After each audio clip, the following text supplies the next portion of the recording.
उफ, ये इतनी तेज बारिश, काले बादलों ने तो आसमान को ऐसे घेरा है मानो जैसे अभी ही रात हो गई हो। ऊपर से बीच बीच में कड़कती धौंस जमाती बिजली।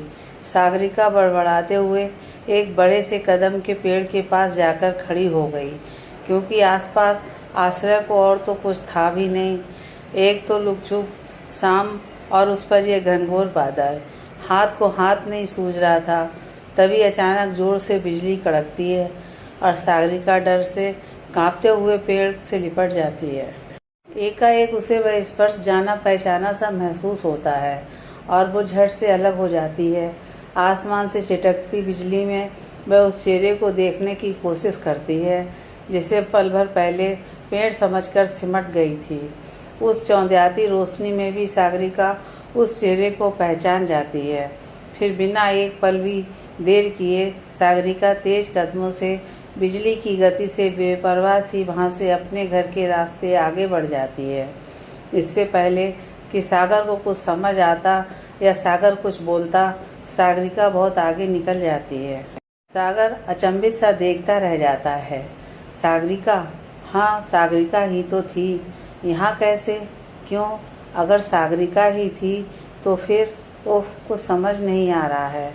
बारिश रुक जाती है और सागर इसी उधेड़-बुन में उलझा हुआ अपने घर चला जाता है।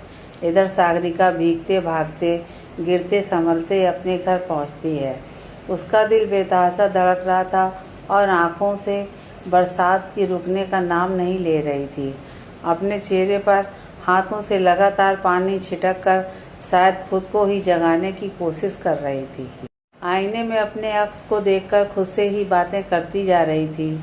अब कौन सा नया दर्द देने वाली है ये ज़िंदगी? अब बचा ही क्या है? क्यों मेरे जख्मों से तेरा दिल नहीं भरता? क्यों इस मोड़ पर उसे मेरे सामने लाकर खड़ा कर दिया जिसे बहुत पीछे छोड़ आई थी मैं? मम्मी, क्या हुआ? मम्मी, तुम रो क्यों रही हो? तभी सागरिका का 4 साल का बेटा उसे लिपटते हुए पूछता है। उसकी बातों से सागरिका अपने आप को संभालते हुए अपनी वास्तविक दुनिया में लौटती है। कुछ नहीं सोहम बेटे, वो मैं बारिश से भीग गई थी ना, इसलिए कपड़े बदल रही थी। तुम क्या शैतानी कर रहे थे? और भैया कहाँ है? फिर सागरिका अपने दोनों बेटों के साथ बातें करने लगती है, खेलने लगती है।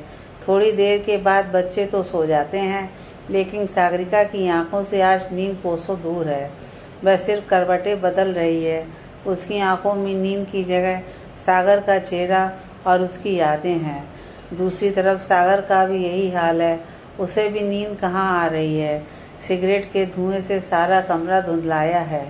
मन में अजीब सी बेचैनी और अनगिनत सवाल लिए कभी अचानक से उठकर बैठ जाता है तो कभी लेट जाता है। मैं उसे ना पहचानूं, ये कैसे हो सकता है? मैं जानता हूँ कि वो मेरी सोना ही थी। सोना, हाँ सोना ही तो मैं उसे प्यार से बोलता था, सिर्फ मैं। किसी और की ये मजाल नहीं कि उसे इस नाम से पुकार ले। लेकिन वो ऐसे क्यों चली गई? पहचाना नहीं होगा शायद। उसकी शादी तो उड़ीसा में हुई थी, फिर इस छोटे से कस्बे में कैसे? कुछ भी हो, मुझे ढूंढना होगा उसे। ऐसे ही सवालों से घिरे घिरे जाने कब नींद ने सागर को अपने आगोश में ले लिया। सागर को याद करते करते सागरिका की भी आंख लग गई। सुबह जल्दी उठकर सागरिका बच्चों को स्कूल भेज देती है और स्वयं भी जल्दी से तैयार होकर अपनी ड्यूटी पर पहुंच जाती है। सागर भी जल्दबाजी में उठता है, फिर तैयार होकर वो भी घर से निकलता है और रास्ते भर यही सोचता जाता है कि किसी भी हालत में उसे सागरिका तक पहुंचना है। सोचते सोचते वह भी अपनी मंजिल यानी कि हॉस्पिटल पहुंच जाता है। वेलकम डॉक्टर सागर, आपका स्वागत है हमारे हॉस्पिटल में। शुक्रिया डॉक्टर प्रतिभा, मुझे अपने साथ इस नेक काम में साथ देने का मौका देने के लिए। अरे नहीं डॉक्टर सागर, आजकल सब पैसा कमाने में व्यस्त है। सेवा भाव से कोई कुछ करना कहाँ चाहता है। जब आपने ये इच्छा जताई मैं तो हैरान रह गई कि शहर के इतने मशहूर डॉक्टर हमारे साथ इस छोटे से कस्बे में काम करना चाहते हैं। सचमुच बहुत खुशी हुई मुझे। चलिए अब मैं आपको हमारा हॉस्पिटल दिखा देती हूँ और यहाँ के स्टाफ और पेशेंट से मिलवा देती हूँ। जी डॉक्टर प्रतिभा, बिल्कुल चलिए। तभी सामने से किसी को आते देख सागर की धड़कनें दुगनी तेजी से बढ़ जाती हैं। मैम, ये वार्ड नंबर 5 के पेशेंट की हालत कल से कुछ ठीक है। सागरिका बिना इधर उधर देखे अपने ही धुन में बोले जा रही थी। सागरिका, इनसे मिलो। यह है हमारे हॉस्पिटल के नए मेंबर डॉक्टर सागर। और डॉक्टर सागर, यह है हमारे हॉस्पिटल की सबसे होनहार और सबसे विश्वसनीय नर्स सागरिका। सागर और सागरिका आश्चर्य से अपलक एक दूसरे को देखते रह जाते हैं। दोनों की आंखें खुली की खुली रह जाती हैं। अरे क्या हुआ भाई, आप दोनों एक दूसरे को ऐसे क्यों देख रहे हैं? पहले से एक दूसरे को जानते हो क्या? डॉक्टर प्रतिभा की बात सुन दोनों ही झेप जाते हैं। नहीं मैम, वो पहले इन्हें कभी यहाँ आपके साथ देखा नहीं, इसलिए। सागर के कुछ बोलने से पहले ही सागरिका बोल पड़ी। ओके, कोई बात नहीं, ये नए नए आए हैं। मैं कोलकाता जब कॉन्फ्रेंस में गई थी तो इनसे मुलाकात हुई थी, और जब इनको मैंने हमारे चैरिटी हॉस्पिटल के बारे में बताया तब इन्होंने भी हमारे साथ काम करने की इच्छा जताई। सच पूछो तो मुझे भी नहीं पता था कि डॉक्टर सागर इतनी जल्दी अपने वादे पर खड़े उतरेंगे और हमारा हॉस्पिटल ज्वाइन करेंगे। मुझे तो लगा था ये भी दूसरे डॉक्टर की तरह इन बातों को भूल जाएंगे। क्या करूं डॉक्टर प्रतिभा, वादा खिलाफी मेरी फितरत में ही नहीं है। जिंदगी में ना तो मुझे भूलना आया और ना ही अपनी बातों से मुकरना। सागर सागरिका की तरफ देखते हुए बोला, लेकिन सागरिका का चेहरा बिल्कुल भाव शून्य था। तभी सागरिका बोली, मैम, मैं ऊपर के वार्ड के पेशेंट को देख कर आती हूँ। फिर सागरिका वहाँ से चली जाती है। डॉक्टर प्रतिभा सागर को अपने अन्य सहयोगी डॉक्टर्स तथा हॉस्पिटल के अन्य कर्मियों से भी मिलवाती है, साथ ही कुछ खास पेशेंट से भी जिनका केस सागर को देखना होता है। डॉक्टर सागर, हमारे साथ काम करने के लिए बहुत मेहनत करनी पड़ेगी। आज आप इन पेशेंट्स की रिपोर्ट वगैरह देखिए और फिर कल से इनके सेवा में लग जाइए। जी डॉक्टर प्रतिभा, बिल्कुल, कल से क्यों, केस स्टडी करके आज से ही। ओके, जैसा आप ठीक समझें। आप जब तक ये रिपोर्ट्स देख रहे हैं मैं आपके लिए चाय भिजवाती हूँ। सागर अपने चैम्बर में बैठा कुछ रिपोर्ट्स देख रहा था। उसके चैम्बर के ठीक सामने वाले वार्ड में सागरिका एक पेशेंट को देख रही थी, उसे दवाइयाँ दे रही थी। तभी सागर का ध्यान सागरिका पर जाता है और सोचने लगता है, क्या सचमुच ये वही सागरिका है? इतनी साधारण, इतनी गुमसुम, इतनी शांत, एकदम भावविहीन, नीरस, निर्जीव सी। कैसे, क्यों? मेरी सागरिका तो ऐसी नहीं थी। कितनी खूबसूरत थी हमारी पहली मुलाकात। फैशन क्वीन की तरह एकदम लेटेस्ट ड्रेस, घुटने तक पाँव में हील वाली टिक टिक करती सैंडल, खुले बाल और बड़ी बड़ी खूबसूरत आंखों पर गॉगल्स उसके गेहूं रंग पर चार चांद लगा रहे थे। हाथों में कुछ पेपर्स लिए हवा से बातें करती आते हुए सीधे मुझसे टकरा गई। उसके हाथों से पेपर्स नीचे गिर गए और वो मुझ पर बरस पड़ी। दिखाई नहीं देता क्या? अंधे हो या फिर लड़कियों से टकराने का शौक है? वो अपनी ही धुन में बोले जा रही थी और मैं उसे देखता हुआ नीचे गिरे उसके पेपर्स को समेट रहा था। उसकी बात सुन आकाश तो उससे झगड़ ही पड़ा था। ओ हेलो फैशन क्वीन, दिखाई तुम्हें नहीं देता है? तुम अंधी हो, तुम टकराई हो मेरे दोस्त से, समझी? ओ हेलो, मेरी कोई गलती नहीं है, समझे? वही बीच रास्ते में खड़ा था, यह कोई अड्डा जमाने की जगह नहीं है, समझे? अच्छा, तो ये कौन सी जगह है? बस कर आकाश यार, क्या कर रही है सागरिका? चल यार, हम लेट हो जाएंगे एडमिशन के लिए, फिर लंबी लाइन में लगना होगा, जल्दी कर। मैंने आकाश को और सागरिका की सहेली नेहा ने सागरिका को संभाला, वरना वो दोनों तो महाभारत पर उतर आए थे। सॉरी, ये लीजिए आपके पेपर्स। एक्चुअली गलती मेरी थी, मेरा दोस्त तो आपसे ऐसे ही झगड़ रहा था। वो पेपर फर्स्ट ईयर के फॉर्म थे जिसे अब मुझसे लेकर मुझे बिना कुछ बोले चली गई और आकाश मुझ पर बरस गया। कुछ ही पल में वो फिर हाँफते हुए मेरे पास आकर मुझसे बोली, एक्सक्यूज मी, सुनो, I am sorry and thank you कि तुमने मेरे ये फॉर्म उठाने में हेल्प की, कितनी खूबसूरत थी उसकी वो मोहक मुस्कान। उफ, तभी दरवाजे पर दस्तक होती है और सागर अपनी यादों के झरोखों से बाहर आता है। क्या मैं अंदर आ सकती हूँ? जी आइए। ओह सर आप, मुझे प्रतिभा मैम से काम था। ठीक है, मैं देखती हूँ वो कहाँ है। रुको सागरिका, मैं सागर से सर कब से हो गया। एक्सक्यूज़ मी डॉक्टर सागर, सबसे पहली बात तो मैं सागरिका नहीं बल्कि मिसेस सागरिका सहाय हूँ और मैं किसी सागर को नहीं जानती हूँ। मैंने अपनी पिछली ज़िंदगी के सारे पन्ने को कब का विसर्जित कर दिया है। पिछले सारे रिश्ते नाते, अपने पराए, दोस्त, दुनिया, सब कुछ, और साथ में अपने आप को भी विसर्जित कर दिया। जिस सागरिका की आप बात कर रहे हैं वो तो बहुत पहले ही मर चुकी है। आपको कोई गलत फहमी हो गई है। जितनी जल्दी आप ये समझ जाएंगे उतना ही अच्छा होगा। वैसे भी यहाँ सिर्फ मुझे डॉक्टर प्रतिभा ही जानती हैं। मैं उन्हें किसी भी तरह से कोई तकलीफ़ नहीं देना चाहती हूँ, इसलिए उनसे निवेदन करने आई थी कि या तो मुझे किसी दूसरे हॉस्पिटल में भेज दें या फिर मेरा त्याग पत्र मंजूर कर लें। नहीं सागरिका, तुम क्यों जाओगी? सॉरी सागरिका, नहीं, मिसेस सागरिका सहाय, आपको हॉस्पिटल छोड़ने की ज़रूरत नहीं है। मैं वादा करता हूँ आपसे किसी भी तरह की कोई भी परेशानी आपको मुझसे नहीं होगी। पूछना तो बहुत कुछ था, लेकिन इस बार भी आपने सिर्फ अपना फैसला ही सुनाया है, बिना ये बताए कि मेरी गलती क्या है। आपने इस बार भी सीधे सज़ा ही मुकर्रर की है, तो फिर ठीक है, यह सज़ा भी मुझे मेरे सर आँखों पर आज से अजनबी हैं हम दोनों। जिस दिन मैं अपने वादे का उल्लंघन करूँगा उसी दिन यह हॉस्पिटल, यह कस्बा छोड़कर चला जाऊँगा। सागरिका चुपचाप शून्य नज़रों से सागर को देखते रह जाती है और सागर अपनी विवस्था, अपने क्रोध को अपनी भरी आंखों में छुपाए चैम्बर से बाहर चला जाता है। कुछ दिन ऐसे ही कट जाते हैं। दोनों एक दूसरे से कभी कभी सिर्फ ज़रूरत होने पर ही बात करते हैं। सागर बाहरी तौर पर सागरिका के बीते 10 साल की ज़िंदगी के बारे में पूरी जानकारी हासिल करना चाहता था, लेकिन अफसोस वह कुछ भी नहीं जान पाया, क्योंकि सचमुच डॉक्टर प्रतिभा को छोड़कर सागरिका के बारे में और कोई कुछ नहीं जानता था, क्योंकि सागरिका किसी से भी बहुत कम ही बातचीत करती थी। एक दिन एक पेशेंट की देखरेख करते करते सागरिका को हॉस्पिटल में बहुत समय लग गया है। सागरिका जैसे ही अपने घर के लिए निकलती है, सागर भी अपनी गाड़ी लेकर निकलता है और सागरिका के सामने गाड़ी रोक देता है। सागरिका जी, अगर आप बुरा ना माने तो क्या मैं आपको आपके घर तक छोड़ दूं? जी नहीं, मैं चली जाऊंगी।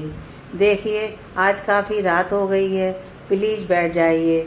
सागर के बार बार आग्रह करने पर सागरिका गाड़ी में बैठ जाती है।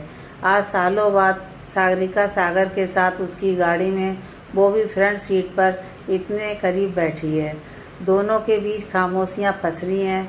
थोड़ी देर बाद सागरिका ही खामोशी तोड़ते हुए बोलती है, इतने बड़े शहर के हॉस्पिटल को छोड़कर इस छोटे से कस्बे में क्यों आए हैं आप?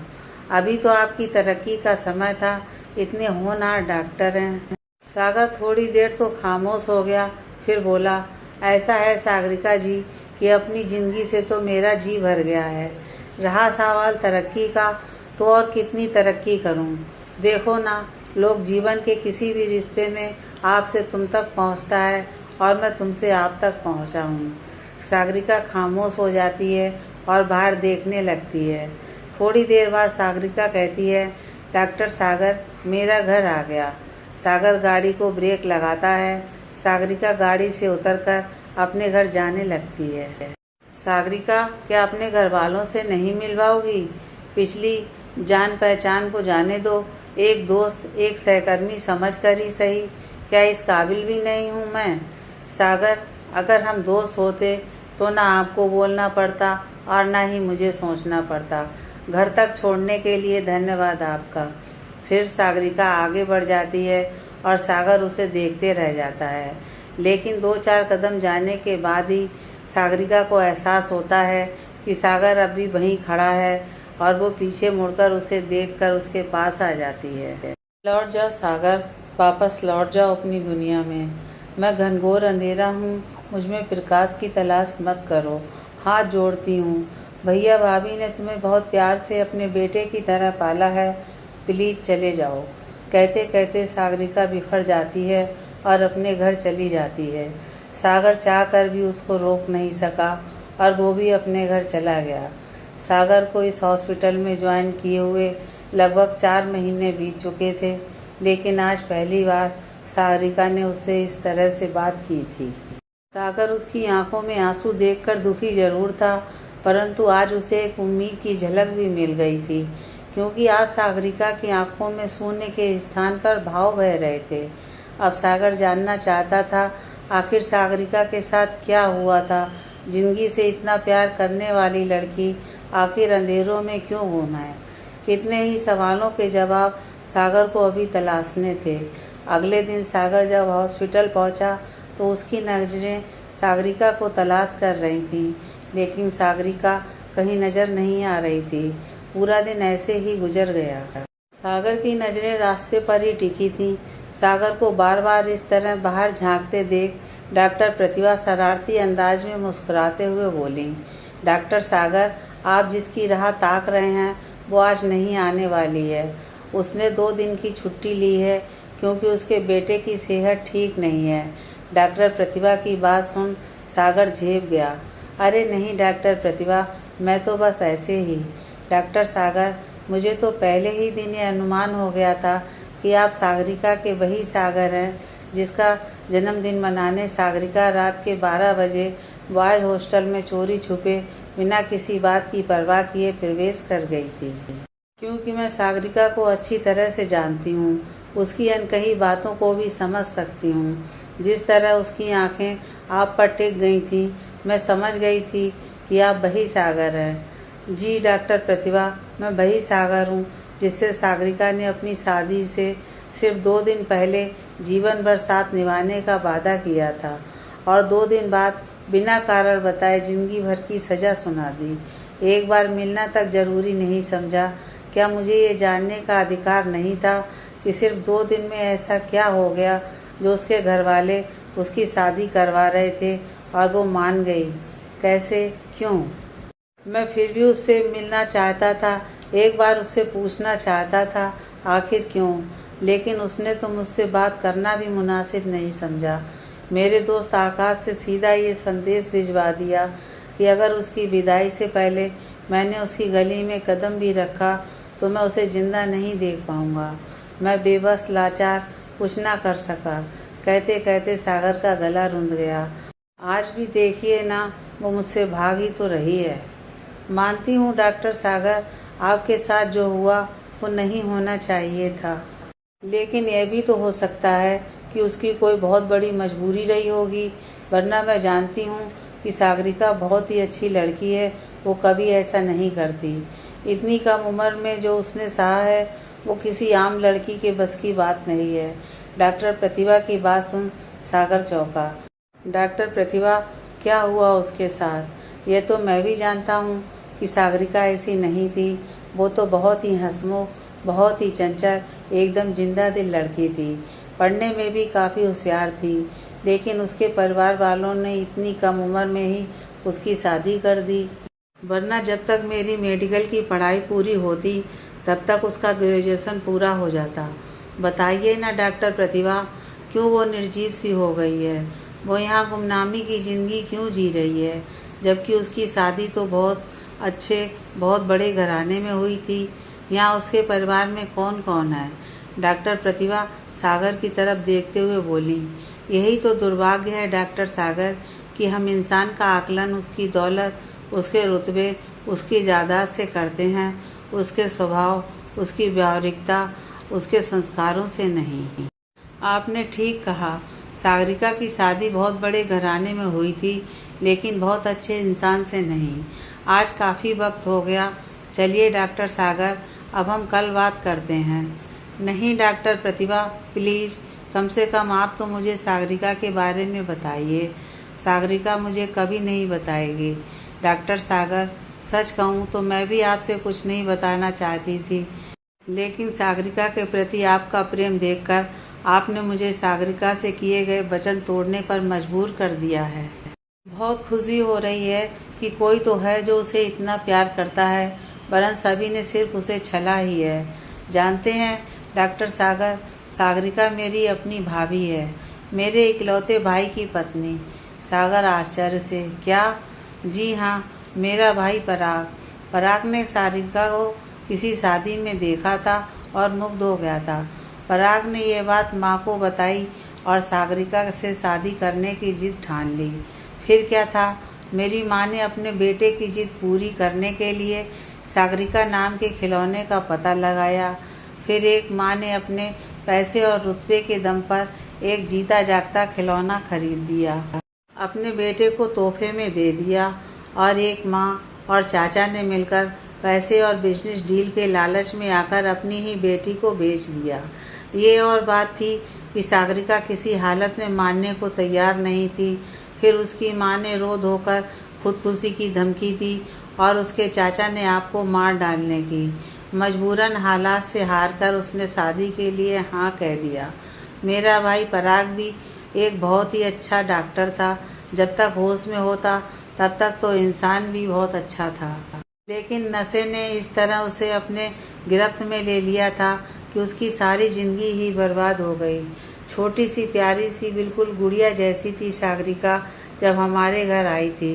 रिश्ते में तो वो मुझसे बड़ी थी, लेकिन उम्र में मुझसे 6 साल छोटी होने के कारण मैं उसे नाम से ही पुकारती थी और वो मुझे प्रतिभा दीदी। उसे देखकर जितना प्यार आया था उस पर, उतना ही दिल दहल भी गया था भीतर से। अब मेरा डर गलत नहीं था। पराग नशे में उसके साथ जानवरों सा व्यवहार करता और वो साथे ही बच्चों की तरह रोता, उससे माफ़ी मांगता। ये रोज की बात हो गई थी। सागरिका डरने लगी थी पराग से।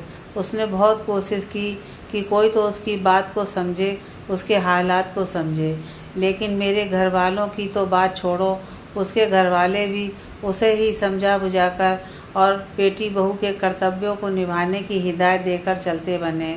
और ऐसा गए कि फिर कभी सागरिका की कोई खोज खबर तक नहीं ली। सागरिका रोती बिलखती रह गई। पूरे घर में सिर्फ मैं ही उसे समझती थी। हम दोनों की बहुत अच्छी दोस्ती हो गई थी।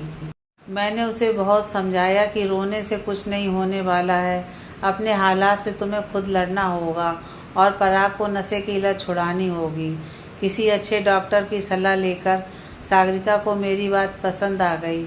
उसने मेरी माँ से बात करने की कोशिश की, लेकिन माँ उल्टा उसी पर बरस पड़ी, उसे ही खरी खोटी सुनाने लगी और उसके दर्द का सिलसिला ऐसे ही चलता रहा। इसी बीच एक दिन पता चला सागरिका माँ बनने वाली है। कुछ महीने बाद उसने एक बेटे को जन्म दिया।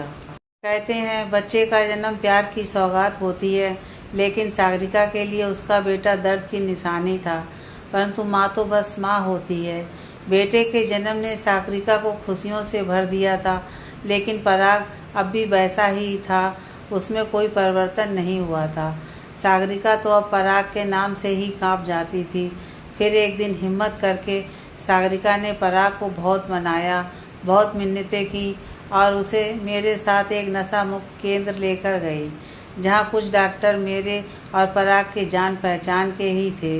वहाँ दवाइयों से ज़्यादा मेडिटेशन और प्रेम से देख रेख किया जाता था। उन्हीं सब के बीच रहकर सागरिका ने नर्सिंग का काम सीखा। सागरिका के प्रेम, सेवा, साहस और समर्पण रंग लाया। पराग के हालात में बहुत सुधार हो गया। वक्त ने करवट ली। सागरिका के जीवन में शादी के बाद पहली बार खुशियों ने दस्तक दी थी। इन सब में 4 साल से अधिक समय बीत गया था, लेकिन फिर भी वो बहुत खुश थी, क्योंकि पराग अब उसे समझने लगा था, उससे प्रेम करने लगा था। अब सागरिका को भी पराग को देखकर भय नहीं बल्कि प्यार आता था, लेकिन ये खुशियाँ ठहरती कहाँ हैं। कुछ दिनों बाद एक दिन किसी शादी से पराग और सागरिका लौट रहे थे और रास्ते में ही उनकी गाड़ी दुर्घटनाग्रस्त हो गई, जिसमें पराग की मौके पर ही मौत हो गई और सागरिका बुरी तरह से घायल हो गई। मैं उस समय अपने ससुराल में थी। मुझे जैसे ही पता चला मैं भागते हुए आई और मुझे अनुमान था कि सागरिका के साथ क्या होने वाला है, और अफसोस कि मेरे अनुमान से भी बदतर हुआ उसके साथ। सागरिका हॉस्पिटल में थी, लेकिन उसकी फिक्र किसी को नहीं थी। पराग की मौत के 7 दिन के बाद सागरिका को होश आया। होश में आते ही वो पराग के बारे में पूछती, उसे देखने की जिद करती। बिल्कुल पागल सी हालत हो गई थी उसकी, जो किसी को दिखाई नहीं दे रही थी। उसे नॉर्मल होते होते लगभग 1 महीने का समय लग गया, लेकिन उसकी असली जंग तो अभी बाकी थी। दूसरी बार माँ बनने वाली थी, जो उसे भी नहीं पता था। मैंने ही रिपोर्ट देखकर उसे बताया। मेरी माँ अपने पोते को तो अपने पास रखने को तैयार थी, लेकिन सागरिका के लिए उनके इतनी बड़ी हवेली में कोई जगह नहीं थी। और इन सब के बीच में जिसने सबसे बड़ी गलती की वो थी मैं, क्योंकि सागरिका का कोई अपना घर नहीं था। इसलिए सागरिका और उसके बेटे को मैं अपने साथ अपने ससुराल लेकर चली गई। पहले तो मेरी सासू माँ ने विरोध किया, फिर घर के अन्य सदस्यों ने भी, लेकिन मेरे पति ऋतिक ने मेरा साथ दिया और मैं उसे अपने घर अपने साथ रखने लगी। ऋतिक उसे छोटी बहन की तरह स्नेह करते थे। सागरिका थी तो स्वाभिमानी। उसने मेरे साथ हॉस्पिटल ज्वाइन कर लिया और नर्स का काम करने लगी। सब कुछ अच्छा चल रहा था। सागरिका बीच बीच में मुझे कहीं अलग घर दिलाने की बात भी कहती थी, लेकिन मैं हमेशा उसे डांट देती। मैं भूल गई थी कि मेरे घर में भी कुछ जानवर हैं जो थे सागरिका को खाने के लिए, क्योंकि अब तो वो एक आतुर विधवा थी और वो भी परिवार से त्यागी गई।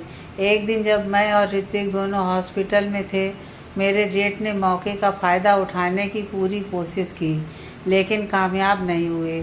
जब कामयाब नहीं हुए तब अपना दोष छिपाने के लिए उन्होंने ही बहुत हंगामा किया और सागरिका के चरित्र पर उंगली उठाई।